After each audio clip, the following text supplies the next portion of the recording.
রাজধানীর 5 হাসপাতালে টিকা নিলেন 500।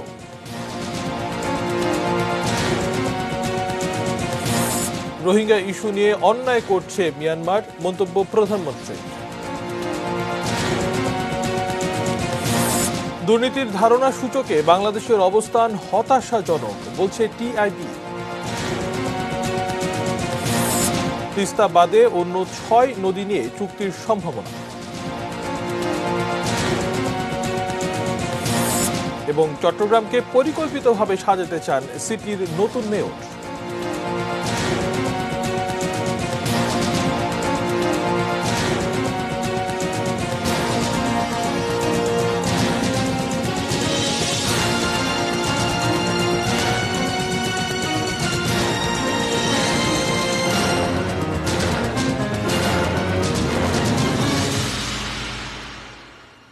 দেখছেন এটিএন নিউজ আওয়ারে আপনাদেরকে আমন্ত্রণ জানাচ্ছি। আমি মাশরাফ শশী। সংবাদ শিরোনাম শুনছিলেন। VSL angle channel HB VSL Bikrampur steel limited. এবার বিস্তারিত। দেশে টিকা দেয়া শুরুর দ্বিতীয় দিনে আজ টিকা নিলেন 500-র বেশি ব্যক্তি। রাজধানীর 5 হাসপাতালে দেয়া হলো করোনার টিকা। সকালে বঙ্গবন্ধু শেখ মুজিব মেডিকেল বিশ্ববিদ্যালয়ের উপাচার্য অধ্যাপক কনক কান্তি বড়ুয়া দিনের প্রথম টিকা নেন। এই বিশ্ববিদ্যালয়ের চিকিৎসক, নার্স, টেকনিশিয়ান সহ মোট 200 জনের টিকা নেন। এছাড়াও ঢাকা মেডিকেল কলেজ ও মুগদা মেডিকেল কলেজ হাসপাতালে 200 স্বাস্থ্যকর্মী কোভিড-19-এর টিকা নিয়েছেন। এছাড়া কুর্মিটোলা জেনারেল হাসপাতালে 100 এবং বাংলাদেশ কুয়েত মৈত্রী হাসপাতালে 60 জন স্বাস্থ্যকর্মীকে এই টিকা দেওয়া হয়েছে। আজ টিকা দেওয়ার পর এ প্রক্রিয়া বন্ধ থাকবে 6 ফেব্রুয়ারি পর্যন্ত। একদিন টিকা নেওয়া ব্যক্তিদের পর্যবেক্ষণে রাখা হবে। আগামী 7 ফেব্রুয়ারি থেকে সারা দেশে টিকা দেওয়া কর্মসূচি শুরু হবে। গুজবে কান না দেওয়ার আহ্বান জানিয়ে স্বাস্থ্যমন্ত্রী জাহেদ মালিক জানিয়েছেন, টিকা নিয়ে সবাই সুস্থ আছেন। দুপুরে ভ্যাকসিন প্রদান কার্যক্রম দেখতে গিয়ে একথা বলেন তিনি। এ পর্যন্ত যারা টিকা নিয়েছে সকলেই ভালো আছে, সুস্থ আছে, কোনো রকমের অসুবিধা দেখা দেয়নি, পার্শ্ব প্রতিক্রিয়া দেখা দেয়নি। আমি এর আগেও বলেছি এই টিকা খুবই ভালো টিকা। যতগুলো টিকা আবিষ্কার হয়েছে তার মধ্যে অ্যাস্ট্রাজেনিকার টিকাটি, যেটা অক্সফোর্ড বিশ্ববিদ্যালয় আবিষ্কার করেছে, সবচেয়ে নিরাপদ, যার পার্শ্ব প্রতিক্রিয়া নাই বললেই চলে, এবং পার্শ্ব প্রতিক্রিয়া যদি হয় তার জন্য সকল ব্যবস্থা এখানে করা আছে চিকিৎসা দেওয়ার জন্য। রোহিঙ্গাদের সঙ্গে অন্যায় হয়েছে, বাংলাদেশ সবসময়ই তা বলবে। তবে কোনো দ্বন্দ্বে না জড়িয়ে মিয়ানমারের সঙ্গে আলোচনার মাধ্যমেই এই সমস্যার সমাধান হবে বলে মন্তব্য করেছেন প্রধানমন্ত্রী শেখ হাসিনা। তিনি বলেন, বাংলাদেশ শান্তি চায়, তাই আঞ্চলিক নিরাপত্তার স্বার্থেই রোহিঙ্গাদের আশ্রয় দেওয়া হয়েছিল। সকালে মিরপুর সেনানিবাসে আয়োজিত ডিএসসিএসসির সনদ বিতরণ অনুষ্ঠানে ভিডিও কনফারেন্সের মাধ্যমে যোগ দিয়ে প্রধানমন্ত্রী এসব কথা বলেন। বাংলাদেশ সামরিক বাহিনীর গর্ব করার মতো একটি প্রতিষ্ঠান defence service command and staff college DSCSC. চলতি বছর এই করোনার মধ্যেও বিভিন্ন দেশের সশস্ত্র বাহিনীর 43 কর্মকর্তা সহ মোট 225 জন সামরিক বেসামরিক কর্মকর্তা এই প্রতিষ্ঠান থেকে গ্র্যাজুয়েট হলেন। ভিডিও কনফারেন্সের মাধ্যমে গণভবন থেকে এই অনুষ্ঠানে যোগ দিয়ে সমরবিদ্যায় সদ্য গ্র্যাজুয়েট কর্মকর্তাদের শুভেচ্ছা জানান প্রধানমন্ত্রী। নিজ নিজ অবস্থান থেকে বাংলাদেশের শুভেচ্ছা দূত হিসেবে কাজ করতে বিদেশি কর্মকর্তাদের আহ্বান জানান তিনি। আর স্বদেশের কর্মকর্তাদের মনে করিয়ে দেন, তারাই আগামী বাংলাদেশের বড় শক্তি। আজকে যারা গ্র্যাজুয়েশন সম্পন্ন করে কাজ করবেন তারা আমার সেই 41-এর সৈনিক হিসেবেই কাজ করবেন, এবং দেশকে যেন সামনের দিকে আমরা এগিয়ে নিয়ে যেতে পারি এবং দেশের ভাবমূর্তি যেন উজ্জ্বল হয়, সেদিকেই লক্ষ্য রাখবেন। শেখ হাসিনা বলেন, শান্তিপ্রিয় বাংলাদেশ কোনো দেশের সঙ্গে দ্বন্দ্বে জড়িয়েছে একথা কেউ বলতে পারবে না। তারপরেও ফোর্সেস গোল বাস্তবায়নের যৌক্তিকতা তুলে ধরেন প্রধানমন্ত্রী। সঙ্গে শান্তিরক্ষা মিশনে আমাদের সশস্ত্র বাহিনী যেহেতু অন্যান্য দেশের সাথে কাজ করছে কাজে কোনো দিক থেকে যেন আমরা পিছিয়ে না থাকি সেদিকে লক্ষ্য রেখে আমরা এই নীতিমালা প্রণয়ন করে তা বাস্তবায়নের কাজও আমরা শুরু করেছি। প্রধানমন্ত্রী বলেন, আঞ্চলিক শান্তি রক্ষার খাতিরেই মিয়ানমার থেকে বিতাড়িত রোহিঙ্গাদের আশ্রয় দিয়েছিল বাংলাদেশ। শান্তিপূর্ণ পথেই মিয়ানমার তার নাগরিকদের ফিরিয়ে নিয়ে যাবে আশা করেন প্রধানমন্ত্রী শেখ হাসিনা। আমরা কিন্তু কারোর সঙ্গে কোনো দ্বন্দ্বে লিপ্ত হইনি। আমরা মিয়ানমারের সঙ্গে আলোচনা চালিয়ে যাচ্ছি, যে আলোচনার মাধ্যমে তারা তাদের নাগরিকদের যাতে ফিরিয়ে নিয়ে যায়, একটা বন্ধুত্ব সুলভ মনোভাব নিয়েই আমরা এই কাজ করে যাচ্ছি। তবে যারা অন্যায় করছেন নিশ্চয়ই সেটা আমরা বলবো, কিন্তু তারপরেও তাদের নাগরিকদের তারা ফেরত নেবে সেটা আমরা চাই। Arafat Siddiqui, ATN news, Dhaka. উখিয়া টেকনাফের রোহিঙ্গা ক্যাম্প থেকে প্রায় ৩,০০০ রোহিঙ্গা নোয়াখালীর ভাসানচরের উদ্দেশ্যে চট্টগ্রাম যাচ্ছে আজ। এরই মধ্যে বালুখালীর রোহিঙ্গা শিবির থেকে রোহিঙ্গাদের উখিয়া ডিগ্রি কলেজ মাঠের অস্থায়ী ট্রানজিট ক্যাম্পে নেওয়া হয়েছে। যেসব রোহিঙ্গা স্বেচ্ছায় ভাসানচরে যেতে ইচ্ছুক ২০টি বাসে করে তাদেরকে ট্রানজিট ক্যাম্পে নিয়ে আসা হয়। সেখানে আইনশৃঙ্খলা রক্ষাকারী বাহিনী ও শিবিরে কর্মরত কর্মকর্তাদের ব্যবস্থাপনায় রাখা হয় তাদের। আজ রাতে তাদের চট্টগ্রামে নেওয়া হবে। নৌবাহিনীর ব্যবস্থাপনায় জাহাজ যোগে কাল সকালে ভাসানচর নিয়ে যাওয়া হবে।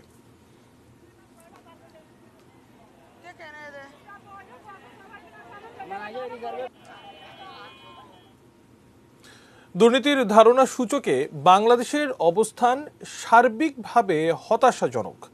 দক্ষিণ এশিয়ার মধ্যে দ্বিতীয় সর্বনিম্নে। রিপোর্ট ট্রান্সপারেন্সি ইন্টারন্যাশনাল টিআইএর সকালে অনলাইন প্রেস ব্রিফিংয়ে দুর্নীতির ধারণা সূচক 2020 নামক সেই রিপোর্ট প্রকাশ করল ট্রান্সপারেন্সি ইন্টারন্যাশনাল বাংলাদেশ টিআইবি। জানাচ্ছেন গোলাম কাদির অপু। দুর্নীতির অবস্থা ঠিক কোন দেশে কি রকম, মূলত তাই তুলে ধরা হলো দুর্নীতির ধারণা সূচক 2020-এর রিপোর্টে, যেখানে ছিল 180টি দেশের গেল 2 বছরের দুর্নীতির তথ্য উপাত্ত বিশ্লেষণ। দুর্নীতি দমন কমিশন পাশাপাশি অন্যান্য উপাদানগুলো যদি কাজ করে তাহলে আমাদের স্কোর বাড়বে। রিপোর্টে বলা হচ্ছে তালিকায় বাংলাদেশের অবস্থান আগের বছরের মতোই 146তম। অবশ্য যার অবস্থান যত উপরের দিকে তার দুর্নীতি তত কম। অন্যদিকে স্কোরও আগের বছরের মতোই 26। 100-র মধ্যে স্কোর কম হলে দুর্নীতি বেশি বলেই ধরা হয়।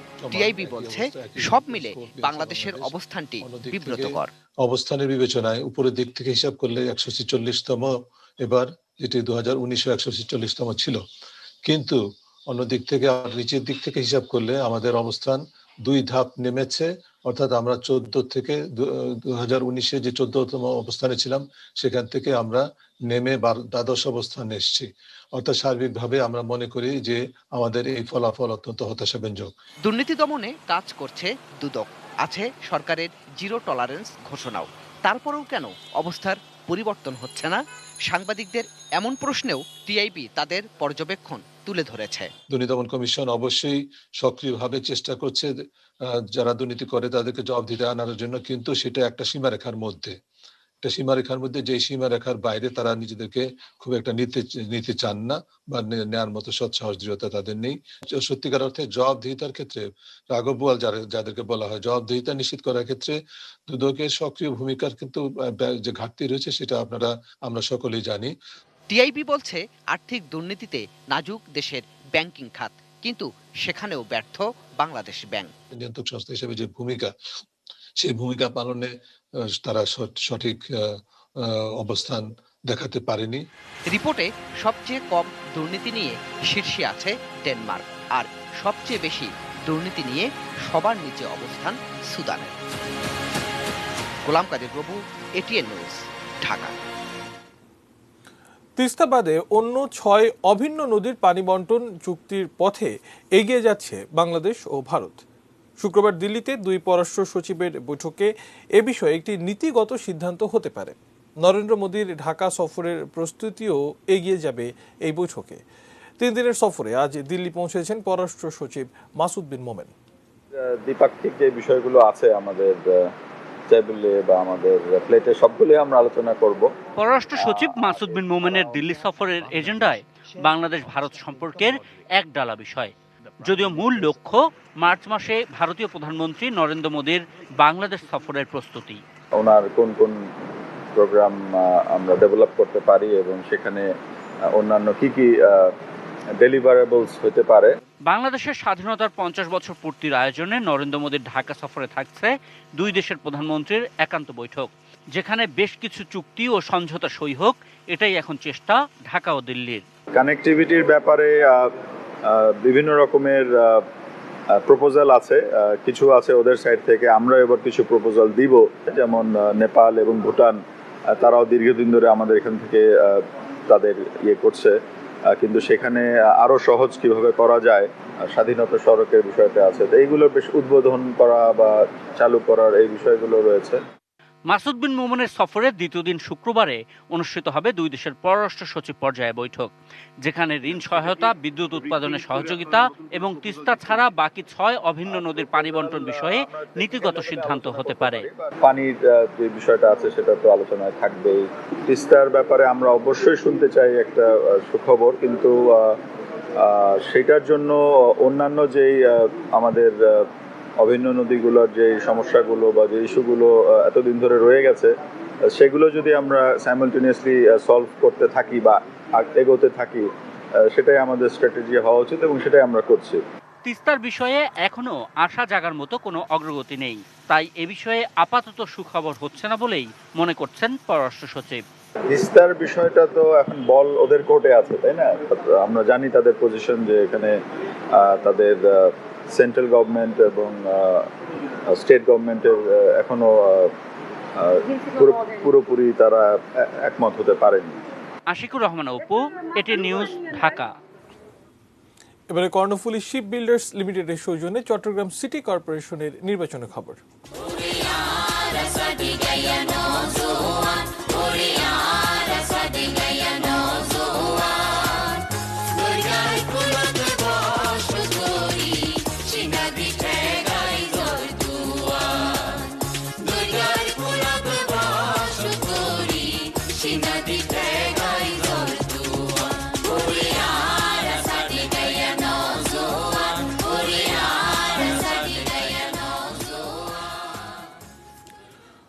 চট্টগ্রামকে পরিকল্পিতভাবে সাজাতে চান সিটি কর্পোরেশনের নবনির্বাচিত মেয়র বীর মুক্তিযোদ্ধা রেজাউল করিম চৌধুরী। বৃহস্পতিবার সকালে চট্টগ্রামের বহদ্দারহাটের বাড়িতে তাকে শুভেচ্ছা জানাতে আসেন সাবেক মেয়র আ.জ.ম নাসির উদ্দিন সহ শুভানুধ্যায়ীরা। এ সময় গণমাধ্যমের মুখোমুখি হয়ে নিজের প্রতিক্রিয়া ব্যক্ত করেন নতুন মেয়র। নিরাপদ, সন্ত্রাস মুক্ত, মাদক মুক্ত, যানজট মুক্ত এবং পরিষ্কার পরিচ্ছন্ন, নান্দনিক, আধুনিক, বিশ্বমানের একটি পর্যটন নগরী হিসেবে করতে চাই। আমাদের সমগ্র চট্টগ্রাম একটি পর্যটন নগরী। আমরা সবাইকে নিয়েই যদি চট্টগ্রামকে সাজাতে পারি, চট্টগ্রাম দেখবেন সমগ্র বাংলাদেশের একটি মডেল হিসেবে দাঁড়িয়ে যাবে। চট্টগ্রাম সিটি কর্পোরেশন নির্বাচনে 41টি সাধারণ কাউন্সিলর ও 14টি সংরক্ষিত কাউন্সিলর পদে বিএনপি জামাতের কেউ জয়ী হননি। 2015 সালের নির্বাচনে তাদের 9 জন প্রার্থী জয়ী হয়েছিলেন। এবারের 54 বিজয়ের মধ্যে সবাই আওয়ামী লীগ ও আওয়ামী লীগের বিদ্রোহী। সাধারণ ও সংরক্ষিত মিলিয়ে 55 পদের মধ্যে 18 নম্বর ওয়ার্ডে ইতোমধ্যে বিনা প্রতিদ্বন্দ্বিতায় একজন জয়ী হয়েছেন, আর এক প্রার্থীর মৃত্যুর কারণে 31 নম্বর ওয়ার্ডে নির্বাচন হয়নি। গত নির্বাচনে সাধারণ কাউন্সিলর পদে বিএনপির 5 জন, জামায়াতের 1 জন, সংরক্ষিত পদে বিএনপির 2 জন ও জামায়াতের 1 জন জয়ী হয়েছিলেন। সময় হলো বাজিদ স্টিল বিরতি নেবার, এরপর আরো জানিয়ে ফিরব।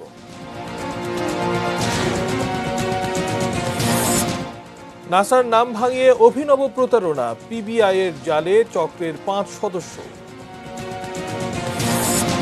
ঋণ পরিশোধে আর কোনো ছাড় নয় বাংলাদেশ ব্যাংক।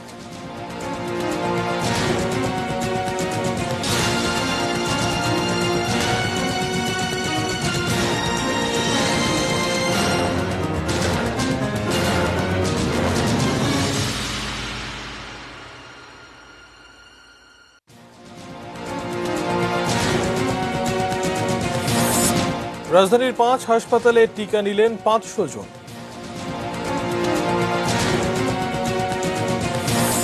রোহিঙ্গা ইস্যু নিয়ে অন্যায় করছে মিয়ানমার, মন্তব্য প্রধানমন্ত্রী। দুর্নীতির ধারণা সূচকে বাংলাদেশের অবস্থান হতাশাজনক, টিআইবি। তিস্তা বাদে অন্য 6 নদী নিয়ে চুক্তির সম্ভাবনা। এবং চট্টগ্রামকে পরিকল্পিতভাবে সাজাতে চান সিটির নতুন মেয়র।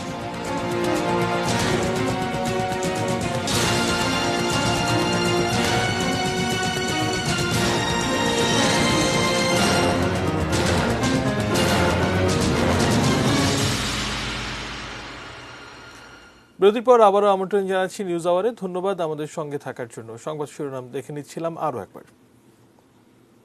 আরো কিছু সংবাদ জানাবো। দুদকের তদন্তের ভুলে নোয়াখালীর কামরুলের 15 বছরের সাজার রায় বাতিল করে তাকে অব্যাহতির নির্দেশ দিয়েছে হাইকোর্ট। একই সাথে ওই মামলা পুনরায় তদন্তের নির্দেশ দেওয়া হয়েছে। বিচারপতি এম ইনায়েতুর রহিম ও বিচারপতি মুস্তাফিজুর রহমানের বেঞ্চ এ রায় দেন।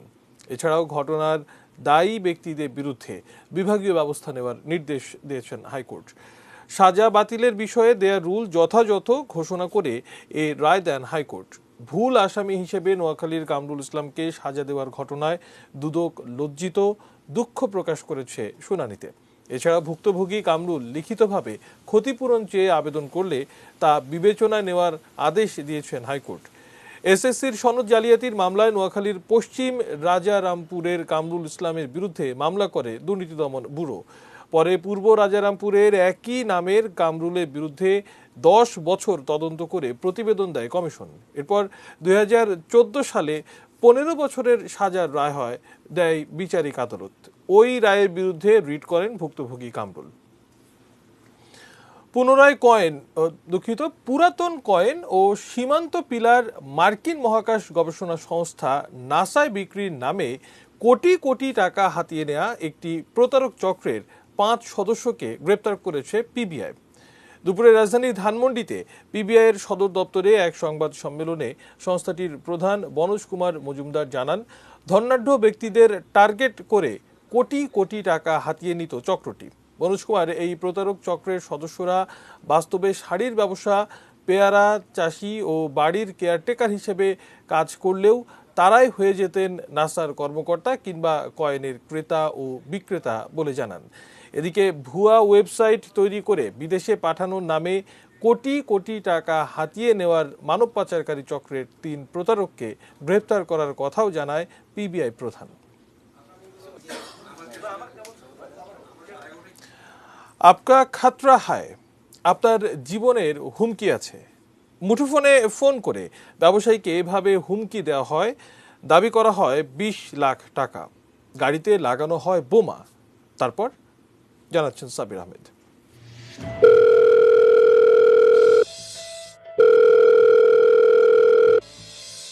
हेलो अस्सलाम वालेकुम।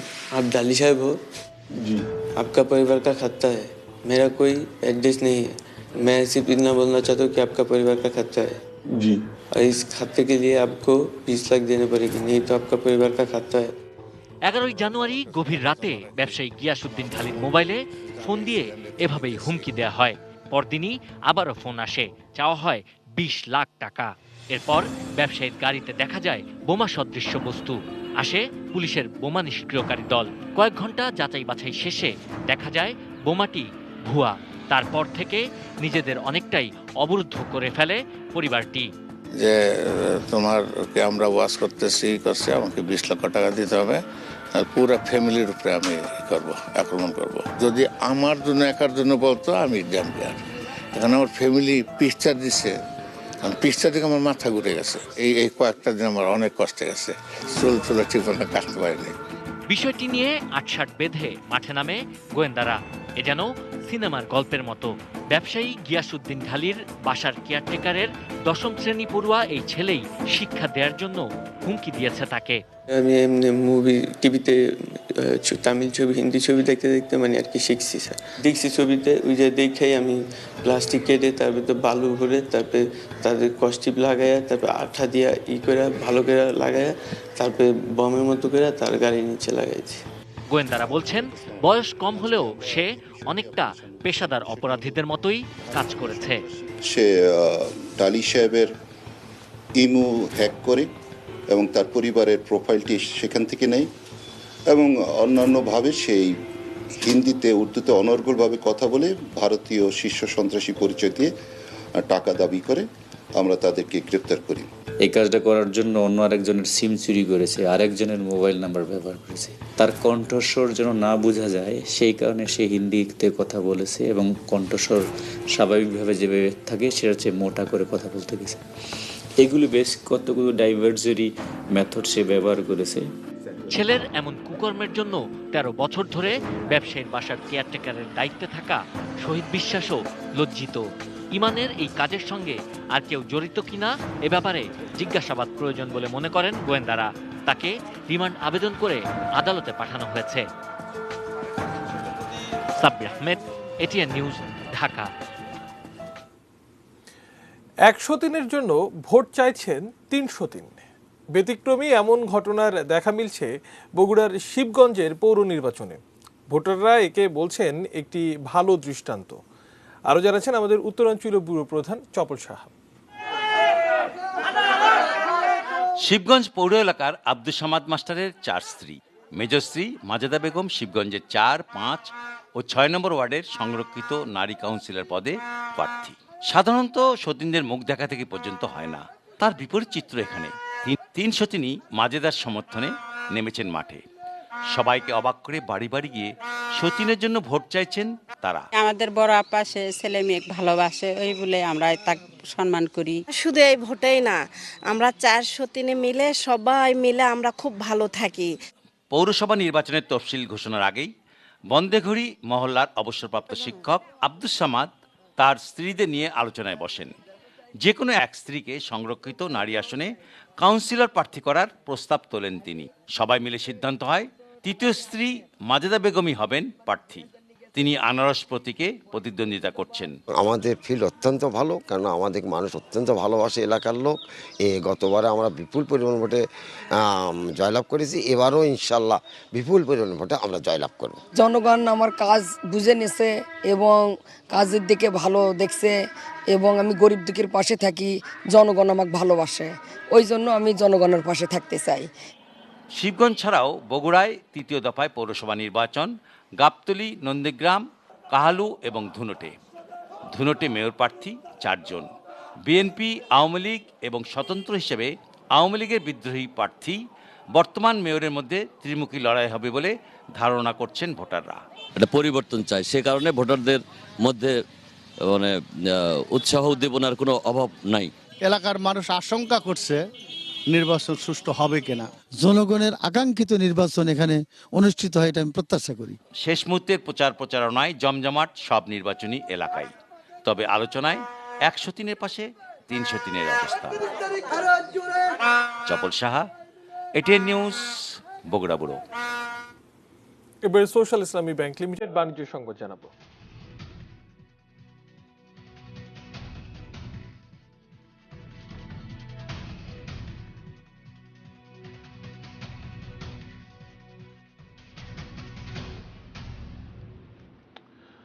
ঋণ পরিশোধে আর কোনো ছাড় দেবে না বাংলাদেশ ব্যাংক।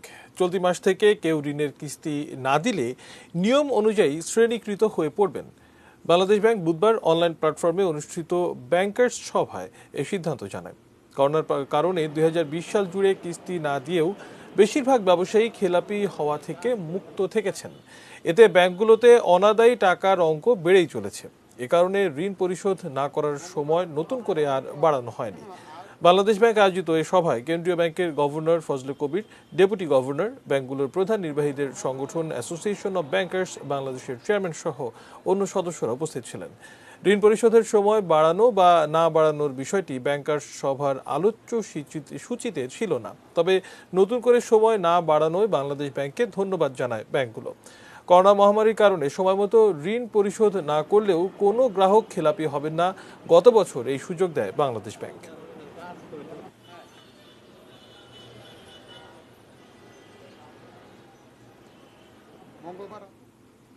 এবার থাকছে মেটাল প্রেজেন্টস কৃষি সংবাদ, সুজলা সুফলা।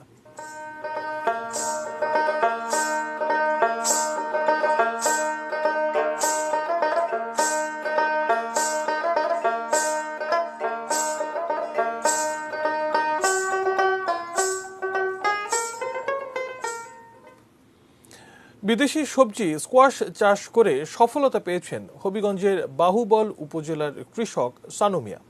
তার দেখাদেখি এখন অনেকেই চাষ করছেন নতুন জাতের এই সবজি। মধ্যপ্রাচ্যে বেশি চাষ হয় স্কোয়াশের। বাংলাদেশে এখন সবুজ এবং হলুদ এই দুই রঙের স্কোয়াশ চাষ হচ্ছে।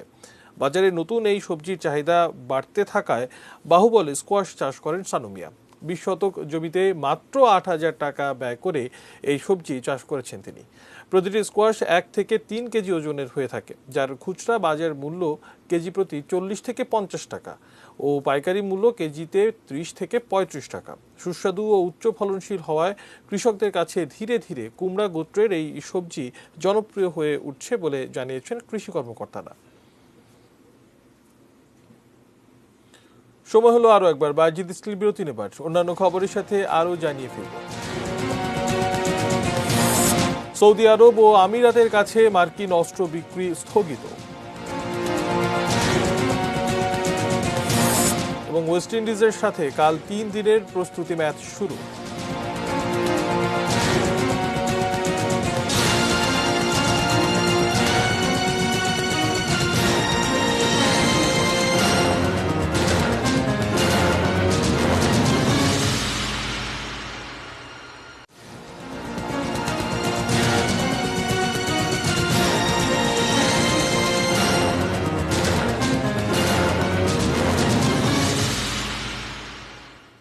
বিরতির পর আবারও আমন্ত্রণ জানাচ্ছি নিউজ আওয়ারে। ধন্যবাদ আমাদের সঙ্গে থাকার জন্য। এবারে দেশের বাইরের খবর জানাবো।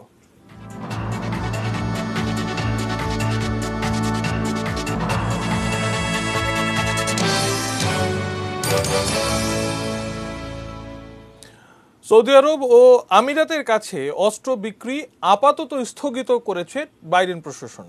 বুধবার তার প্রথম ব্রিফিংয়ে পররাষ্ট্রমন্ত্রী অ্যান্টনি ব্লিংকেন বলেন, যুক্তরাষ্ট্রের কৌশলগত লক্ষ্য ও পররাষ্ট্র নীতির অংশ হিসেবে বিষয়টি খতিয়ে দেখা হচ্ছে।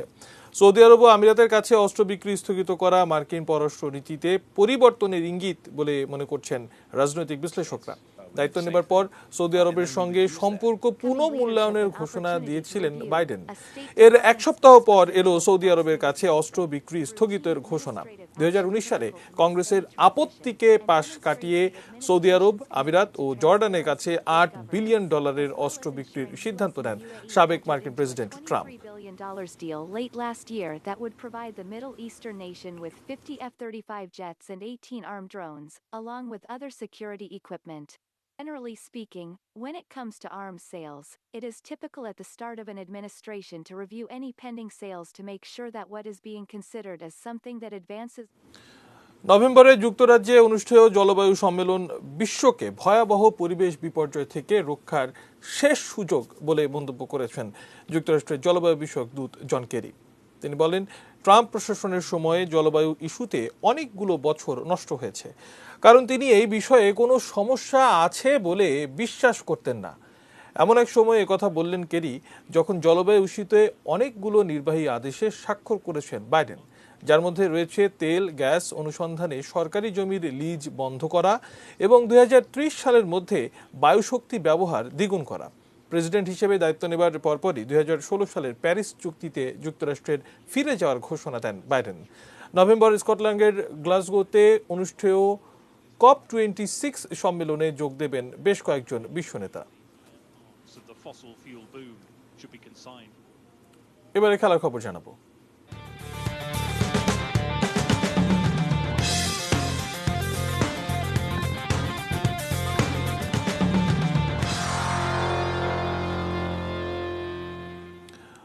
বাংলাদেশ জাতীয় দলের নির্বাচক হিসেবে যাত্রা শুরু করতে যাচ্ছেন সাবেক ক্রিকেটার আব্দুর রাজ্জাক। দল উপকৃত হবে এমন সব কাজই করতে চান সদ্য দায়িত্ব পাওয়া সাবেক এই বাঁহাতি স্পিনার।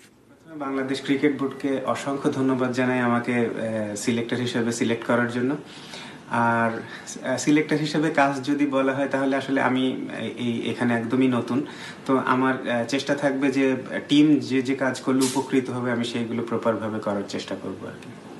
এবারে ফুটবল। কোপা দেল রের কোয়ার্টার ফাইনালে উঠেছে বার্সেলোনা। নিষেধাজ্ঞা কাটিয়ে দলে ফিরেই গোল করেছেন লিওনেল মেসি। রায়ো ভায়োকানোর বিপক্ষে শেষ 16 লড়াইয়ে 2-1 গোলে জিতেছে বার্সা। ভায়োকানোর মাঠে আতিথ্য নেওয়া বার্সা আক্রমণে এগিয়ে থেকেও শুরুতে লিড পায়নি। প্রথমার্ধে ডি জং এর শট দুবার ক্রসবারে লাগলে গোল বঞ্চিত হয় বার্সা। দ্বিতীয়ার্ধেও আক্রমণে এগিয়ে থাকে অতিথিরা, তবে ম্যাচে এগিয়ে যায় স্বাগতিক ভায়োকানো। 63 মিনিটে ফ্রান গার্সিয়া গোল করেন, তবে ম্যাচে সমতায় ফিরতে বার্সার সময় লাগে 6 মিনিট। লাল কার্ড নিষেধাজ্ঞায় 2 ম্যাচ পর ফিরেই গোল করেন মেসি। কোপা দেল রের কোয়ার্টার ফাইনালে যাওয়ার লড়াইটা এরপর আরও জমে ওঠে। স্বাগতিক ভায়োকানো চেষ্টা করেও প্রতি আক্রমণ থেকে আশানুরূপ ফল পায়নি। উল্টো 80 মিনিটে ডি জং এর স্কোরে শেষ 8 নিশ্চিত হয় বার্সেলোনার।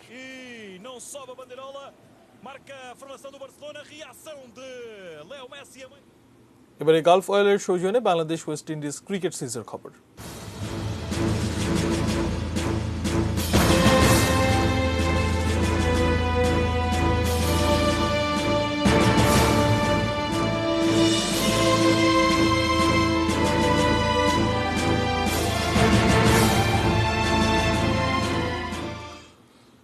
তিন দিনের প্রস্তুতি ম্যাচে শুক্রবার বিসিবি একাদশের বিপক্ষে মাঠে নামবে ওয়েস্ট ইন্ডিজ। চট্টগ্রামের MA আজিজ স্টেডিয়ামে ম্যাচ শুরু হবে সকাল 9:30টায়। নাজমুল হোসেন শান্তকে অধিনায়ক করে আগেই বিসিবি একাদশ ঘোষণা করেছে বোর্ড। এই একাদশে বাংলাদেশ দলের টেস্ট স্কোয়াডে থাকা ওপেনার সাদমান ইসলামের সঙ্গে আছেন সাইফ হাসান ও নাজমুল হাসান শান্ত। এছাড়াও আছেন অনূর্ধ্ব 19 বিশ্বকাপ জয়ী অধিনায়ক আকবর আলী এবং ব্যাটসম্যান তাওহিদ হৃদয়। অন্যদিকে ওয়েস্ট ইন্ডিজের ওয়ানডে স্কোয়াডের 5 জন ক্রিকেটার রয়েছেন টেস্ট দলে। নিয়মিত অধিনায়ক জেসন হোল্ডার বাংলাদেশ সফরে না আসায় টেস্টে অধিনায়কের দায়িত্ব পালন করবেন ক্রেগ ব্রাথওয়েট। 2 ম্যাচ সিরিজের প্রথম টেস্টে 3 ফেব্রুয়ারি বাংলাদেশ ও উইন্ডিজ মুখোমুখি হবে চট্টগ্রামের জহুর আহমেদ চৌধুরী স্টেডিয়ামে।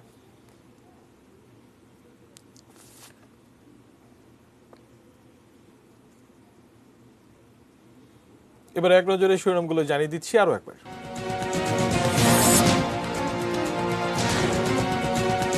রাজধানীর 5 হাসপাতালে টিকা নিলেন 500 জন।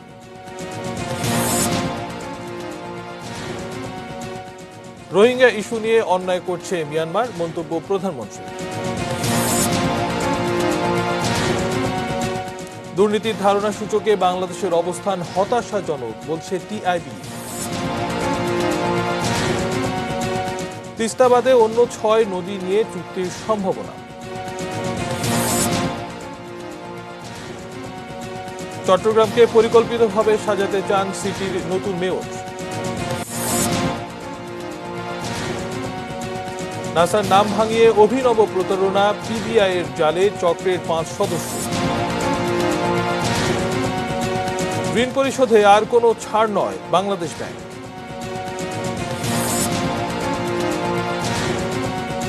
সৌদি আরব ও আমিরাতের কাছে মার্কিন অস্ত্র বিক্রি স্থগিত। এবং ওয়েস্ট ইন্ডিজের সাথে কাল 3 দিনের প্রস্তুতি ম্যাচ শুরু।